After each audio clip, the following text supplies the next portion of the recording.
Je l'ai vu dans ses œuvres, comme un jour il a manifesté sa puissance. Je ne voulais plus croire à mes yeux, comme dans un rêve, il transforma mon être entier. Béni sois-tu, Seigneur. Béni soit ton nom.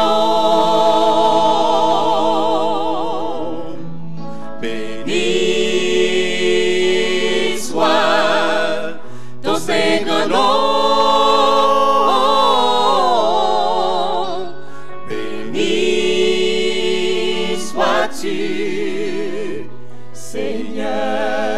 Seigneur. Les enfants d'Israël ont dû fouler la mer Rouge. Dans le désert, ils ont mangé la manne. Du rocher, ils ont bu de l'eau. Jour et nuit, tu les as guidés, toi le bon berger. Béni sois-tu, Seigneur. Béni soit ton nom. Béni soit ton Seigneur nom. Béni sois-tu, Seigneur.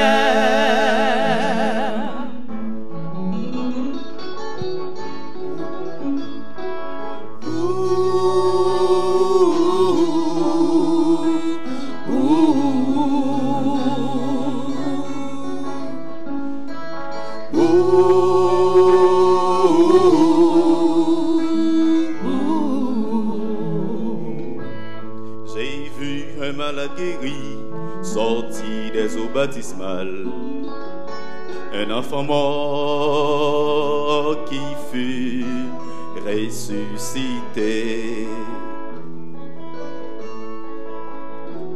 un bandit transformé en pacificateur, et un aveugle retrouva la vue. Béni sois-tu, Seigneur. Béni soit ton nom. Béni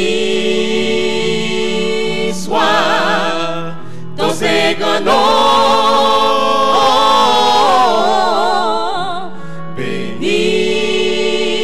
Sois-tu, Seigneur. Béni soit ton nom.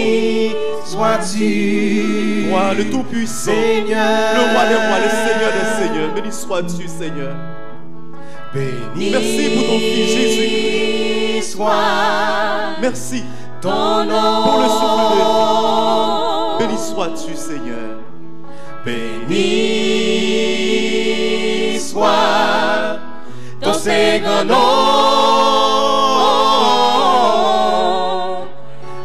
Béni sois-tu, Seigneur. Béni soit ton nom, Seigneur.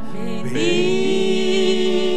sois-tu, Seigneur. Béni soit ton nom, Seigneur. Béni Alléluia.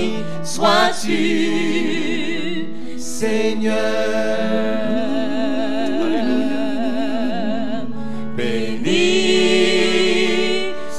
là-dessus,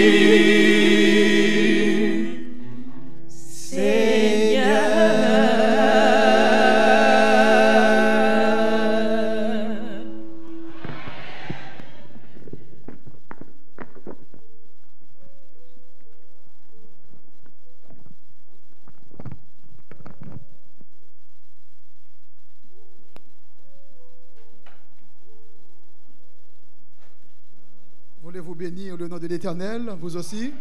Béni sois-tu, Seigneur. Nous remercions le groupe Melody Singers pour ces 2 morceaux exécutés à la gloire de Dieu. Chers adorateurs du vrai Dieu, au cours de ce moment de louange qui nous est offert, nous vous invitons à vous dépouiller du vieil homme afin de se revêtir du Seigneur Jésus-Christ, dont l'amour envers nous est infiniment grand et profond. Il compatit à nos faiblesses, il guérit nos maladies et il brise nos chaînes. Oui, en guise de reconnaissance envers ce Dieu, rempli d'amour, pour ce qu'il fait pour nous et pour ce qu'il est, nous vous invitons à le louer en entonnant les paroles des cantiques trouvées au numéro 296. Quel autre ciel ai-je que toi? Et 322, seul refuge de mon âme. Levez-vous, sœurs et frères.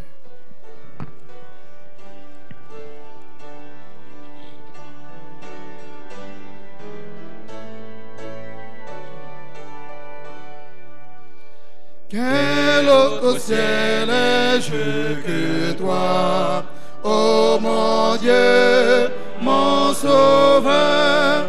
N'as-tu pas ouvert à ma foi les trésors de ton cœur? Tu t'es donné toi-même à moi, et vivant sous ta douce loi, je ne prends de plaisir qu'en toi, ô mon Dieu, mon sauveur. Que me font les biens d'ici-bas, ô mon Dieu, mon sauveur? Il passe, tu ne passes pas.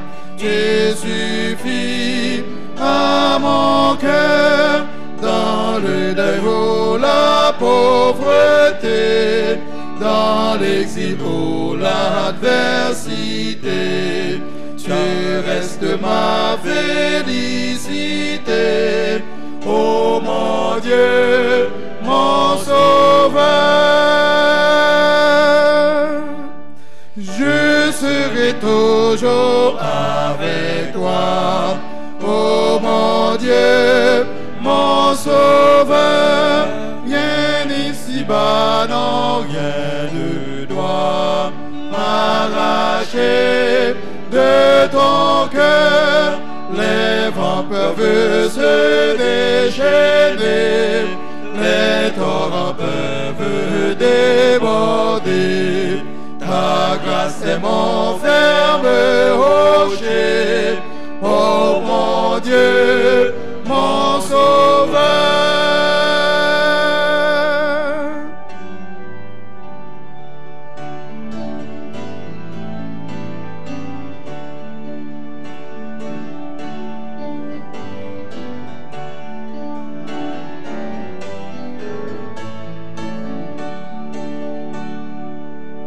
Par la main droite tu m'as pris, ô mon Dieu, mon sauveur. Par ton conseil tu me conduis au repos sur ton cœur.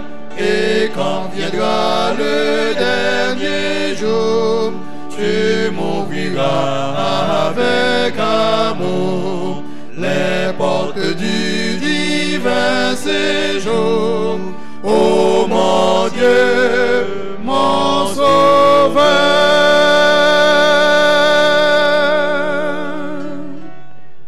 Le numéro 322, seul refuge de mon âme, je veux m'appuyer sur toi.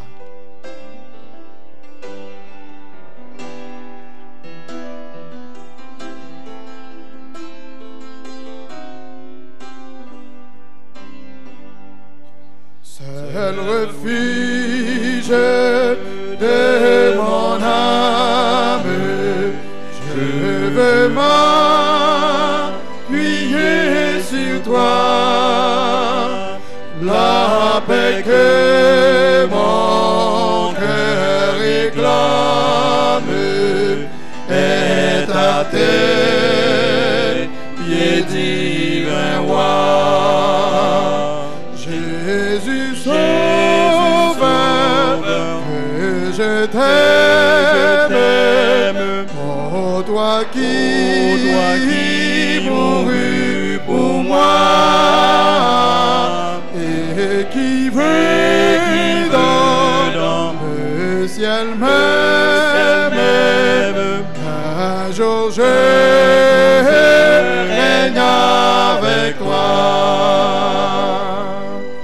Sur ta croix, victime sainte, mon péché fut expié. Plus d'angoisse, plus de crainte, ton sang m'a purifié.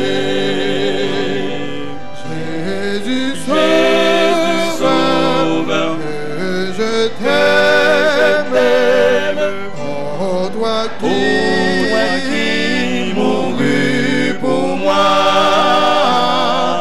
et qui veut dans le ciel même, un jour je règne avec toi. Il n'est aucune autre chose qui puisse apaiser mon cœur. En toi seul je me repose, en toi mon puissant sauveur. Jésus sauveur, que je t'aime, oh toi qui mourus pour moi et qui veut dans le ciel même, un jour je règne avec toi.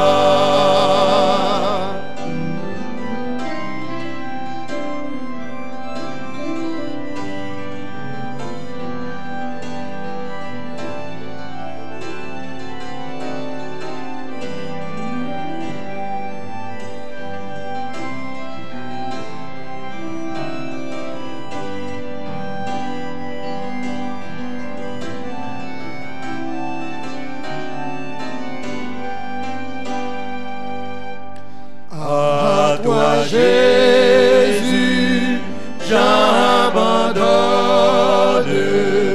mon cœur, mon âme et mes jours. Quand moi ton amour rayonne, je veux te servir toujours. Jésus sauveur, que je t'aime, oh toi qui mourus pour moi et qui veut dans le ciel même, un jour je règne avec toi.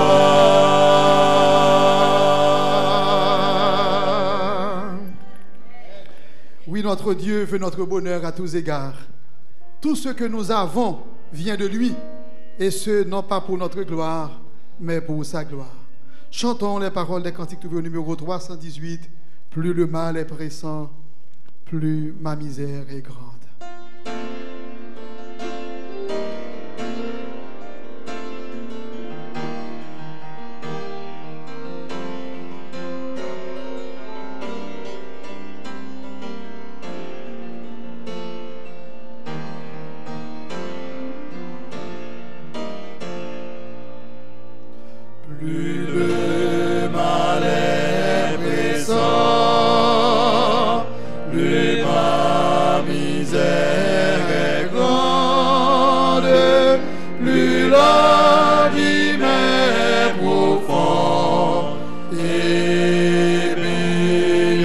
sous mes pas. Plus le péril extrême, un point secours demande, plus je me réfugie, ô Jésus, dans tes bras. Parmi tous les dangers, c'est toi qui me rassure contre tous les assauts. C'est toi mon bouclier. C'est toi si je faiblis, qui guérit mes blessures, pour pouvoir sur toi. Je n'ai qu'à m'appuyer. Tu m'as associé, Jésus, à ta victoire. Mets ta force en mon bras, mets ta flamme en mon cœur. Oui, viens par ton triomphe, ajouter à ma gloire, combattre par mes mains et me rendre vainqueur.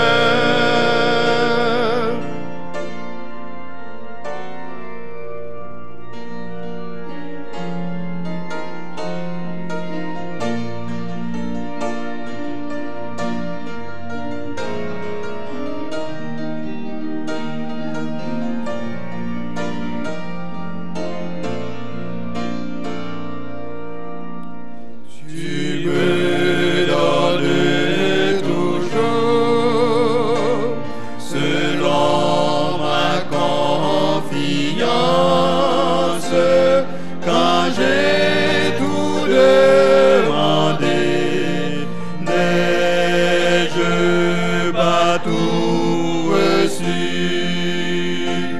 pas tout reçu? Avec toi tout triomphe est assuré d'avance. Quand on est sûr de vaincre, on a déjà vaincu.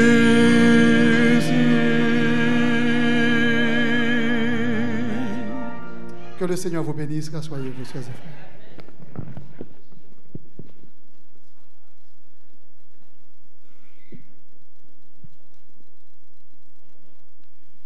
Bien-aimés frères et sœurs, que le Seigneur soit avec nous tous.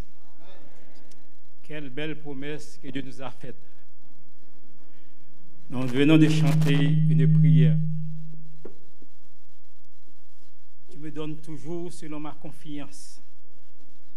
Quand j'ai tout demandé, n'ai-je pas tout reçu? Avec toi, tout triomphe est assuré d'avance. Et quand on est sûr de vaincre, on a déjà vaincu. Dieu est grand, frères et sœurs. Dieu est grand. Et quel privilège qu'il nous donne ce matin d'être en sa présence, en pouvoir l'adorer en esprit et en vérité.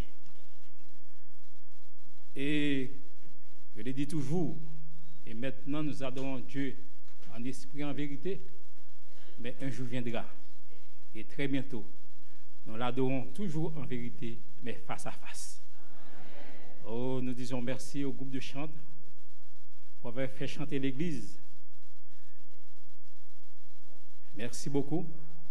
Et nous disons merci aussi au groupe Melody Singers pour ces beaux chants, des beaux chants chantés à la gloire de Dieu.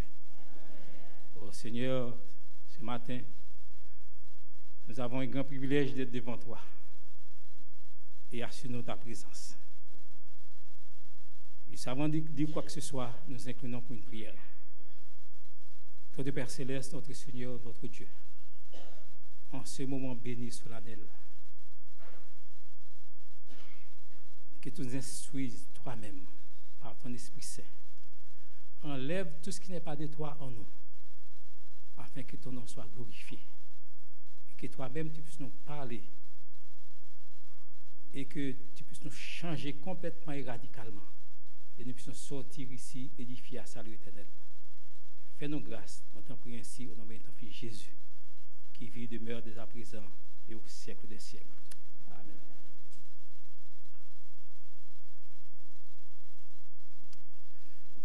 Oh, bien-aimés frères et sœurs, chers amis, il est parfois facile de passer outre les détails. Des détails que nous ne prêtons souvent pas d'attention. Mais à travers ces détails, nous pouvons tirer des leçons importantes. Comme s'il s'agissait d'un puits. Oui, un puits qui ne s'épuise jamais. D'ailleurs, la vie de Jésus sur la terre est une succession de détails profonds et significatifs. Et l'un des détails que l'on passe inaperçu se trouve dans l'Évangile selon Saint Jean, au chapitre 9, le texte que notre sœur Mireille vient de nous lire. Et nous lisons ce qui suit. Jésus vit en passant un homme aveugle de naissance. C'était certainement un sans-abri qui demandait une aumône. Bien sûr, le verset 8 nous l'affirme, en disant ses voisins et ceux qui auparavant l'avaient connu comme un mendiant disaient, n'est-ce pas là celui qui se tenait assis et qui mendiait? Oui, Jésus le vit en passant. Quelqu'un a dit, l'œuvre de l'amour, c'est l'œuvre de prêter attention. Eh bien, le regard d'amour de Jésus était toujours attentif aux besoins humains et à la souffrance d'autrui. Jésus était toujours prêt à donner de l'espoir, de la consolation, de la foi et de l'aide. Mais non, frères et sœurs, chers amis, combien de fois avons-nous vu et entendu sans même prendre le temps de prêter attention? Mais non, chaque jour, combien de personnes passent inaperçues, confondues entre les images et les bruits trépidants de la vie moderne. Et surtout nous, les automobilistes, l'enfant qui nous nettoie le pare-brise au feu, l'avons-nous vu? Le pauvre qui nous demande de l'argent à la sortie du supermarché, les sans-abri sales au coin des rues, avons-nous appris à les voir en passant? D'ailleurs, pour certains, quand on voit ces gens-là, on est déjà contrarié. Ils ont changé d'attitude en disant, ils vont me déranger. Certains d'entre nous, dès qu'on les voit, aïe, viens mon ça vient déranger matin. Il vient demander une charité. Est-ce que nous avons vu ces gens-là? D'ailleurs, avec une telle attitude, est-ce que nous allons les voir en passant? Comme Jésus avait vu cet homme en passant. Dans retournons au texte de Jean, chapitre 9, nous lisons les versets qui suivent.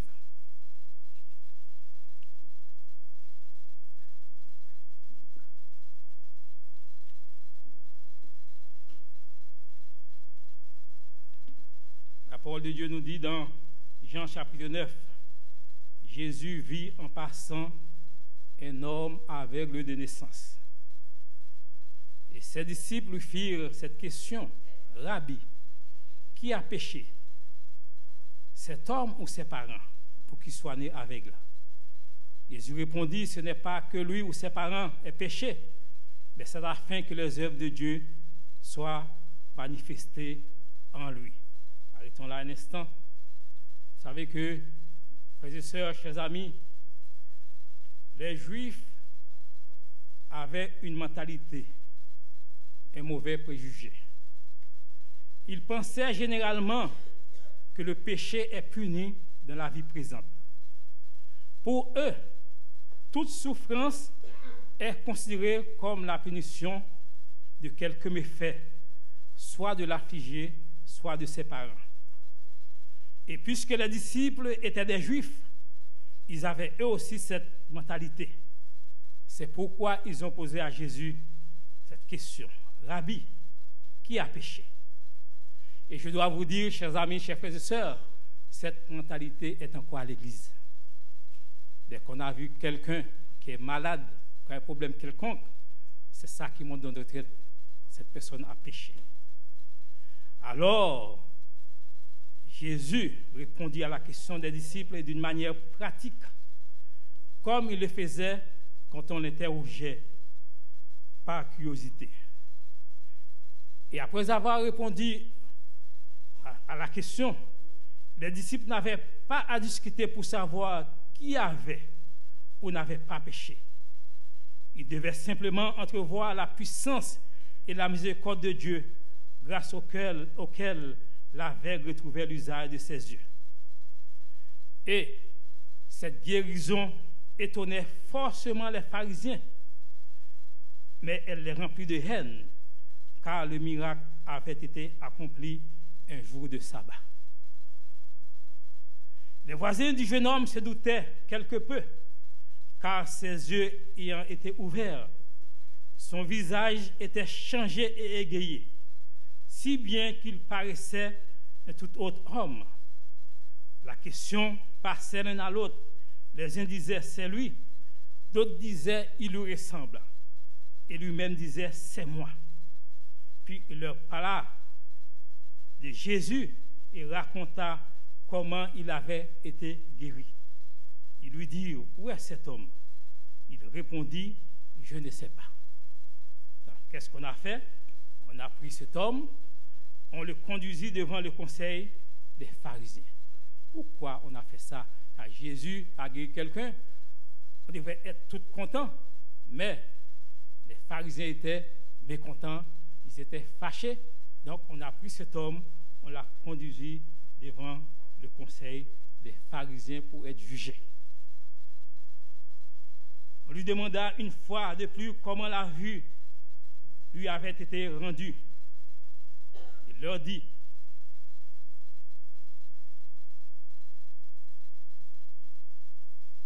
disons au verset 6, après avoir dit cela, il cracha à terre et fit de la boue avec sa salive. Puis il appliqua cette boue sur les yeux de l'aveugle et lui dit, va, lève-toi, lave-toi au réservoir de Siloé. Donc il s'y fit envoyer. Il alla se lava et s'en retourna, voyant clair.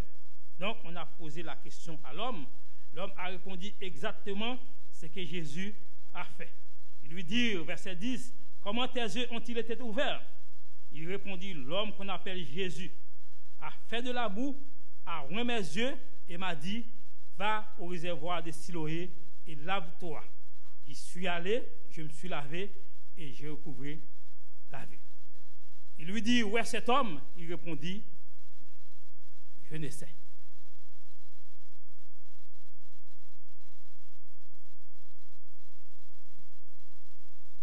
Mais, comme je vous le dis, les pharisiens étaient mécontents. Sur quoi quelques pharisiens disaient, cet homme ne vient pas de Dieu, car il n'observe pas le sabbat. Les pharisiens comptaient de montrer que Jésus ne pouvait être le Messie, puisqu'il était un pécheur. Et, chers amis, qui a institué le sabbat? C'est Jésus qui a institué le sabbat. Donc, ce que les pharisiens ne pouvaient pas comprendre, ils ne savaient pas que l'aveugle avait été guéri par celui qui a institué le sabbat et qui en connaissait toutes les obligations. Et La division était parmi eux, parce que plusieurs cependant furent émus en apprenant ce miracle et comprirent que celui qui a ouvert les yeux de l'aveugle n'était pas un homme ordinaire, tandis que l'on accusait Jésus d'être un pécheur parce qu'il n'observait pas le sabbat. On disait, eux disaient, comment un homme pécheur peut-il faire de tels miracles? Donc il y a eu division parmi eux. Donc les rabbins, les pharisiens s'adressèrent à l'aveugle. Toi, que dis-tu de lui, puisqu'il t'a ouvert les yeux? Ils répondirent, c'est un prophète. Et les pharisiens nièrent alors que cet homme fut né aveugle et qu'il eût été guéri. Qu'est-ce qu'ils ont fait? On fit venir ses parents de cet homme et on les interrogea. Est-ce là votre fils dont vous dites qu'il est né aveugle? L'homme était là, affirmant qu'il avait été aveugle et que la vue lui avait été rendue. Les pharisiens préféraient nier l'évidence plutôt que d'avouer leur erreur.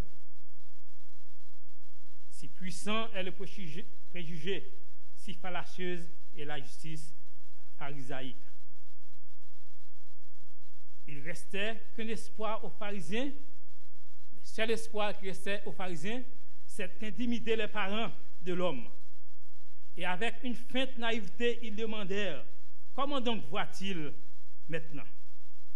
Ces gens craignirent de se compromettre, car on avait fait courir le bruit que quiconque reconnaîtrait que Jésus comme le Christ serait exclu de la synagogue pendant 30 jours, temps pendant lequel aucun enfant ne pouvait être circoncis, aucun mort pleurait dans la maison du coupable.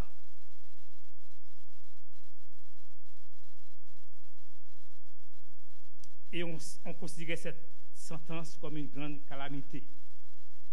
Si elle ne n'amenait pas le repentir du coupable, des peines plus sévères étaient prévues. Donc, à ce moment-là, c'est à cette façon que les pharisiens voulaient intimider. Avec cette loi, les parents de cet homme ont eu peur. Ils répondirent, bien que l'œuvre magnifique accomplie en faveur de leur fils les eût impressionnés. Nous savons que c'est notre fils et qu'il est né aveugle. Écoutez bien, il a dit, nous savons que c'est notre fils et qu'il est né aveugle. Mais comment voit-il maintenant? Nous ne le savons pas. Ou qu'il lui a ouvert les yeux? Nous ne le savons pas non plus. Nous ne le savons non plus. Interrogé lui-même. Il est assez âgé pour parler de ce qui concerne. Et n'osant confesser le Christ, ils se déchargèrent de toute responsabilité sur leur fils. Donc, frères et sœurs, chers amis, au lieu de défendre le Christ, au lieu de dire oui, c'est lui qui a ouvert les yeux de mon fils, il préférait dire que interrogez-le lui-même, car nous ne savons pas.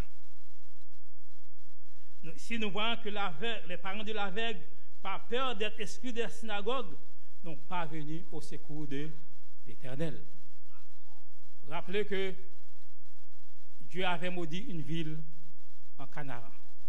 Et cette ville s'appelait Mérose. Et Mérose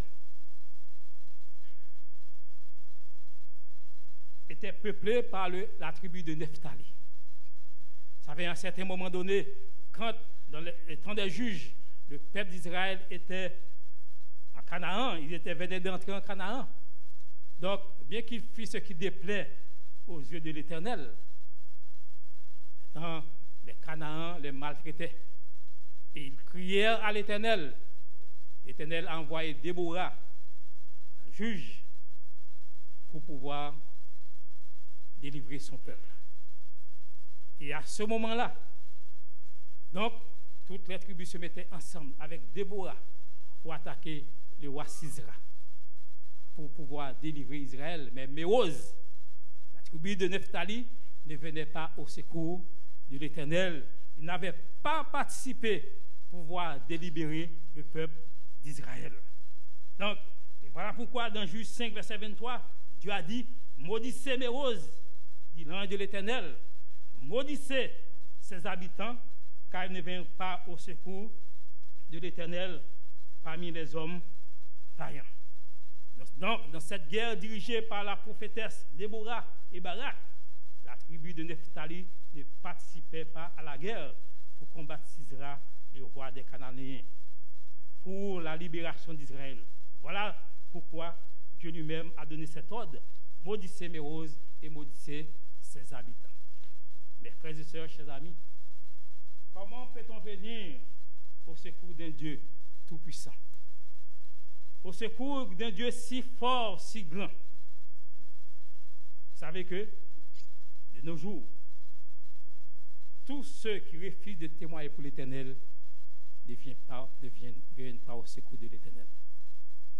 L'Éternel vous a choisi pour être ses collaborateurs. Partout où vous passez, vous devez témoigner pour la gloire de Dieu. Vous savez, il y a des gens, ça fait longtemps qu'ils sont adventistes.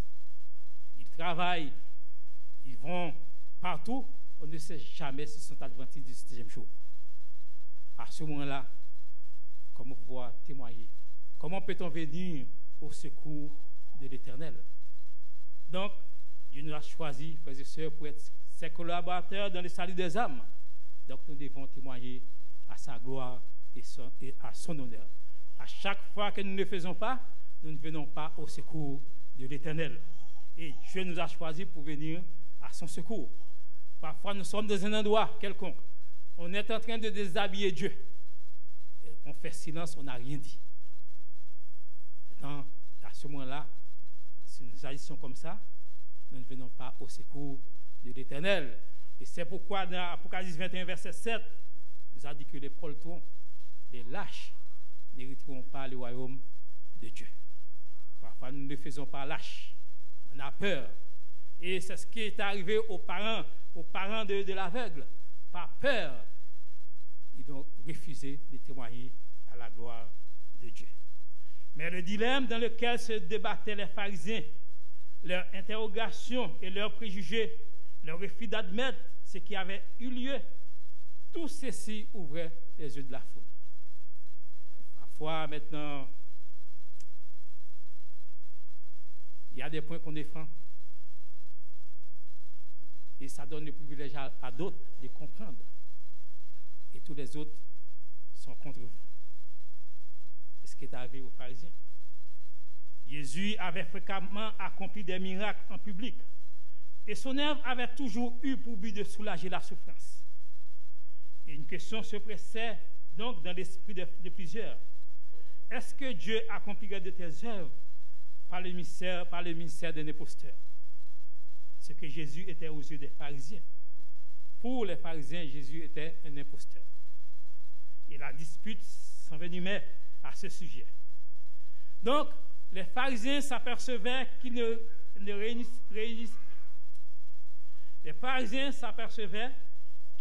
réussissaient qu'à donner de la puissance à l'œuvre de Jésus. Et le miracle ne pouvait pas être nié. L'aveugle était rempli de joie et de reconnaissance. Il admirait les beautés de la nature et regardait avec ravissement les choses de la terre et du ciel. Il ne se lassait pas de raconter son expérience.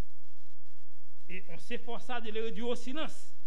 Les pharisiens lui dirent, donne plutôt gloire à Dieu. Nous savons que cet homme est pécheur. En d'autres termes, il répondit, cesse de dire que cet homme t'a rendu la vie. C'est ce que les pharisiens ont dit en lui disant, donne gloire à Dieu. Nous savons que cet homme est pécheur. En d'autres termes, cesse de dire que cet homme t'a rendu la vie. C'est Dieu qui l'a fait. Il répondit, voilà une belle réponse. S'il est pécheur, je ne le sais pas. Mais je sais une chose. J'étais aveugle, maintenant je vois. Ah, c'est votre affaire. Vous dites qu'il est pécheur. Moi, j'étais aveugle et maintenant, je vois. Il espérait jeter de la confusion dans son esprit, à force de la parole pour qu'ils croient avoir été trompés. Dans ce cas, Satan et les mauvais anges se tenaient aux côtés des pharisiens, ajoutant leurs efforts subtils au raisonnement humain pour contrecarrer l'influence du Christ. C'est-à-dire que Satan était là pour contrecarrer les plans de Dieu, mais les anges de Dieu étaient aussi là, étaient présents pour affermir l'homme qui venait d'être guéri. Donc, dans n'importe quelle situation nous nous trouvons, Satan va être toujours là. Mais n'oubliez pas, les anges de Dieu seront toujours à nos côtés pour nous aider à pouvoir remporter la victoire sur le mal. Les pharisiens pensaient n'avoir affaire qu'à un homme sans instruction, parce qu'il était né aveugle. Ils ne voyaient pas celui contre lequel ils luttaient. Mais une lumière divine resplendissait dans l'âme de l'aveugle, tandis que ces hypocrites tentaient de lui ravir sa foi. Et Dieu l'aidait à montrer par ses réponses vigoureuses faites à propos qu'il échappait à leur piège. Il l'interrogeait encore. Que t'a-t-il fait? Comment t'a-t-il ouvert les yeux? Moi, j'imagine que le taux d'adrénaline de cet homme commence à monter.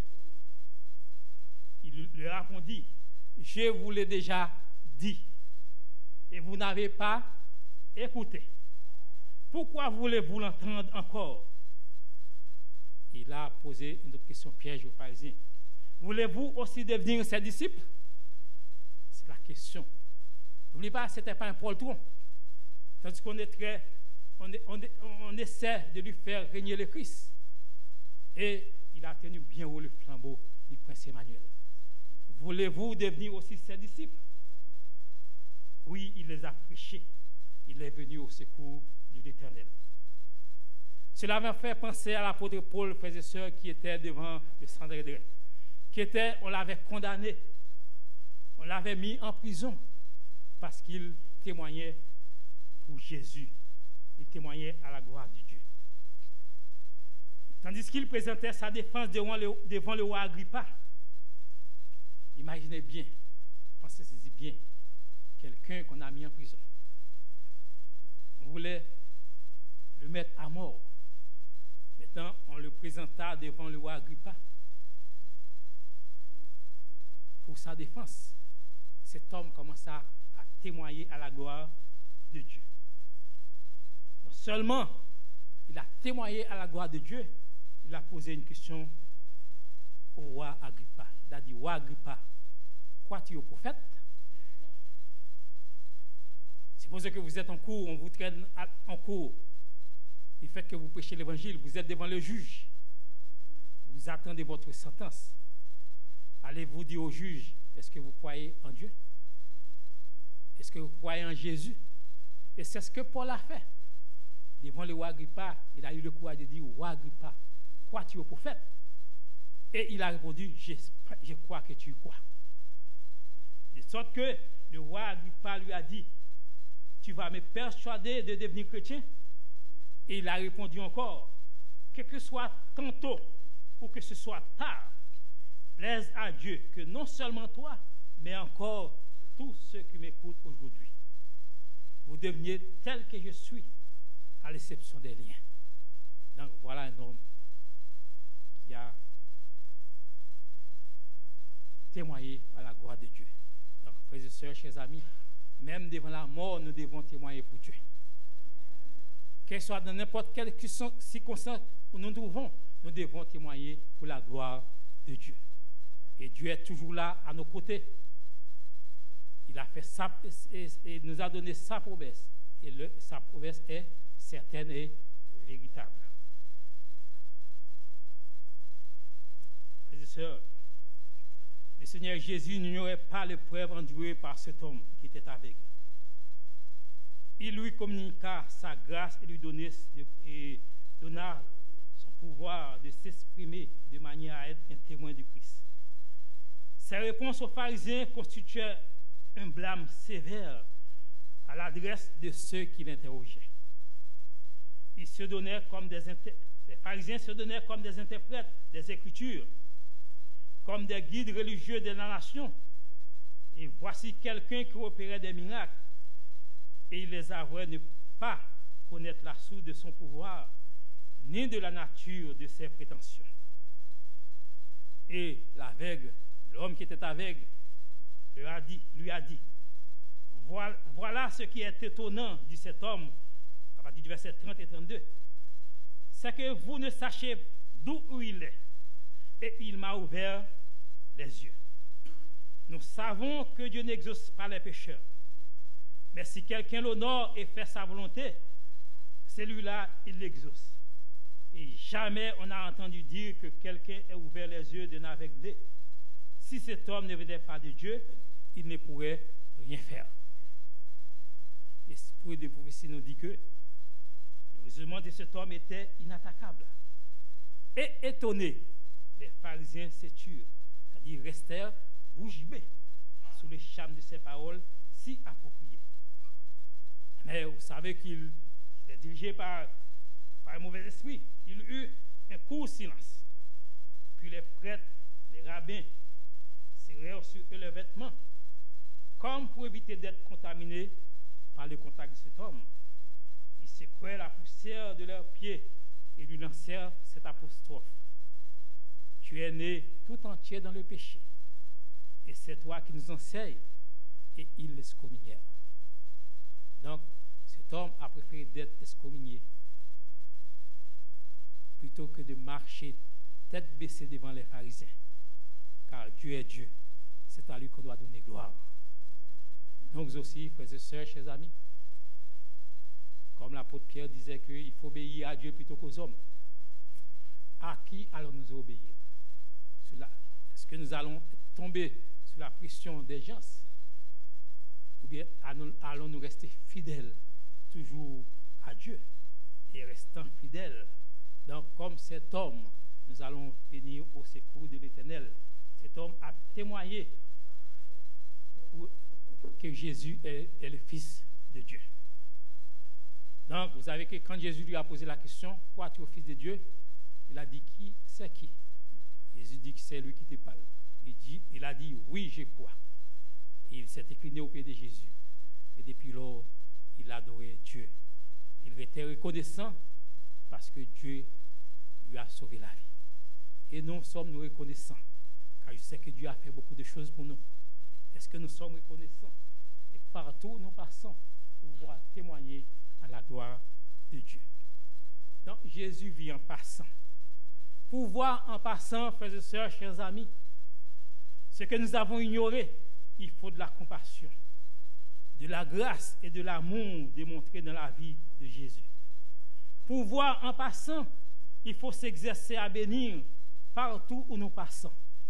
Pour voir en passant, il faut avoir l'esprit prêt à se détourner de notre chemin pour emprunter celui de notre prochain. Il faut être libre de la tyrannie du temps, des peurs et des préjugés. Nous devons être prêts à mettre certaines choses au deuxième plan. Et pour avoir l'amour qui prête attention, il faut prêter attention à l'amour de Dieu qui nous donne la paix dans notre foyer.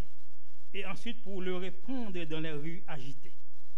Pour le faire, il faut marcher sur les traces de Jésus.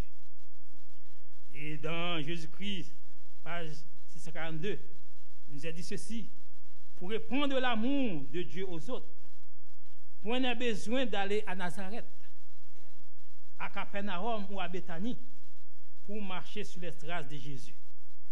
Nous trouverons l'empreinte de ses pas près du lit de malade. Nous trouverons l'empreinte de ses pas dans les cabanes du pauvre, dans les rues fréquentées de nos grandes villes, partout où un cœur humain a besoin de consolation. En imitant ce que faisait Jésus sur la terre, nous marcherons sur ses traces. Nous voyons tous les mêmes choses et nous pouvons les changer. Mais le chrétien choisit de regarder autrement, de regarder comme Jésus. C'est aussi cela, agir comme lui. Donc, il faut agir comme Jésus. Pour faire ce que Jésus fit, il faut regarder comme Jésus regarda. Donc, Jésus prêta attention à Dieu en premier lieu et après aux autres. Il fit de son père, puis des autres, ses priorités. Chers frères et sœurs, chers amis, Dieu nous invite à faire de Dieu d'abord et ensuite les autres nos priorités. Que le Seigneur nous bénisse tous.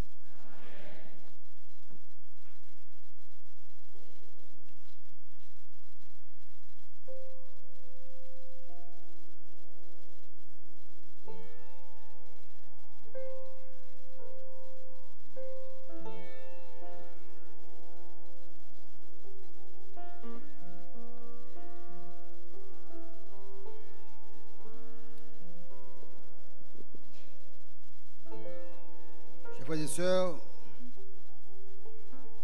voulez-vous vous joindre à moi pour remercier le Seigneur?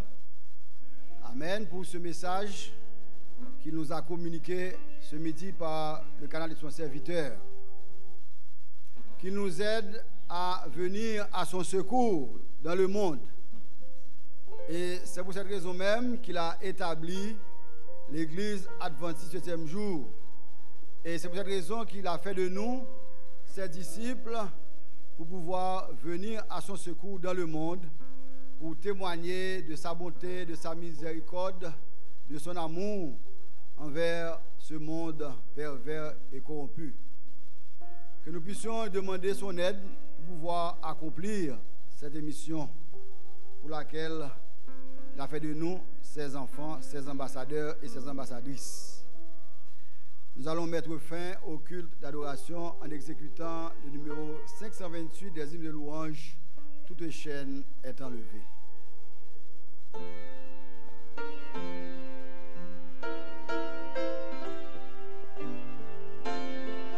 Le chant est rempli de nuances et on ne pouvait pas tous les respecter ce matin parce qu'on n'a pas encore appris à l'église, donc nous allons chanter comme tout le monde les chante.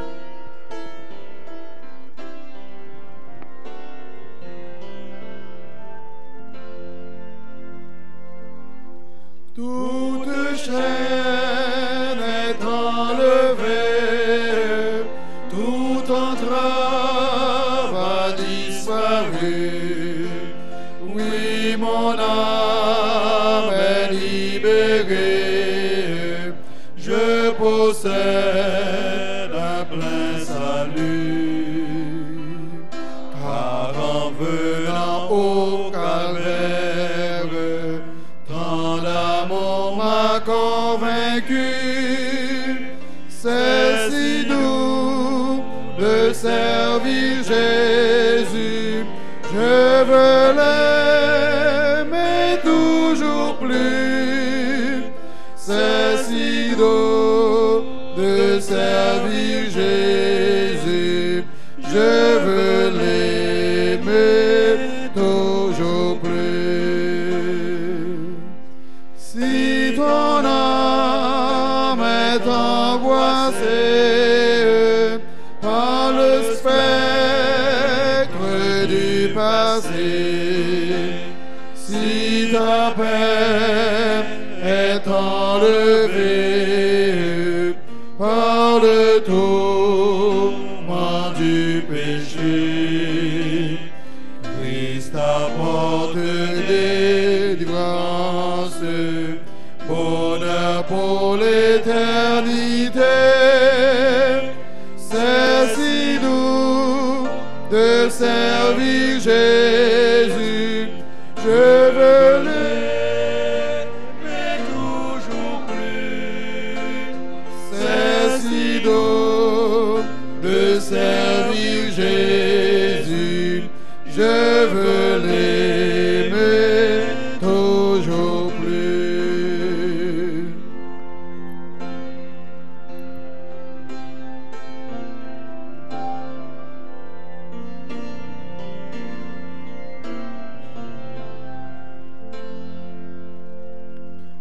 Aimer Dieu, oh quelle grâce, servir Christ, quel grand bonheur, suivre de Jésus la trace, sur le mal être vainqueur. le sang efficace, le secret du vrai bonheur. C'est si doux de servir Jésus, je veux l'aimer toujours plus. C'est si doux de servir Jésus, je veux l'aimer toujours plus.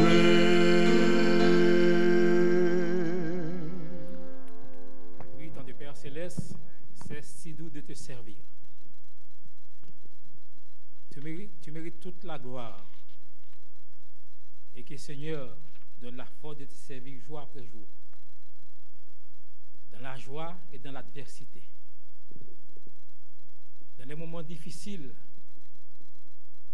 car nous avons fait des promesses. Tu seras avec nous tous les jours jusqu'à la fin du monde. Que tu t'entends toujours à nos côtés. Nous puissions témoigner pour toi à la gloire de son Saint-Nom. Fais-nous grâce tandis que nous allons sortir. Permets au Dieu que nous puissions entrer chez nous en bien, sous ton égard.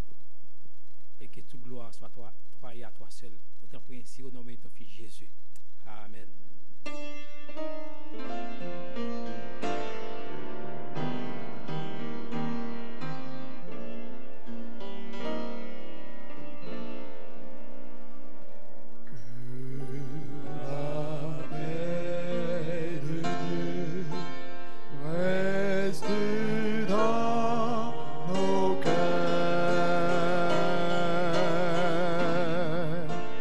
Que la paix de Dieu reste dans nos cœurs, que sa force nous anime dans la joie ou dans les pleurs, que la paix de Dieu reste dans nos cœurs.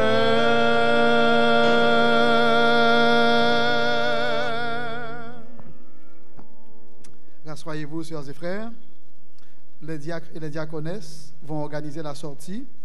Les officiants vont vous saluer à la porte. Entre-temps, nous chantons numéro 39. Oui, ton amour est un amour sublime. Il est plus haut que la plus haute cime.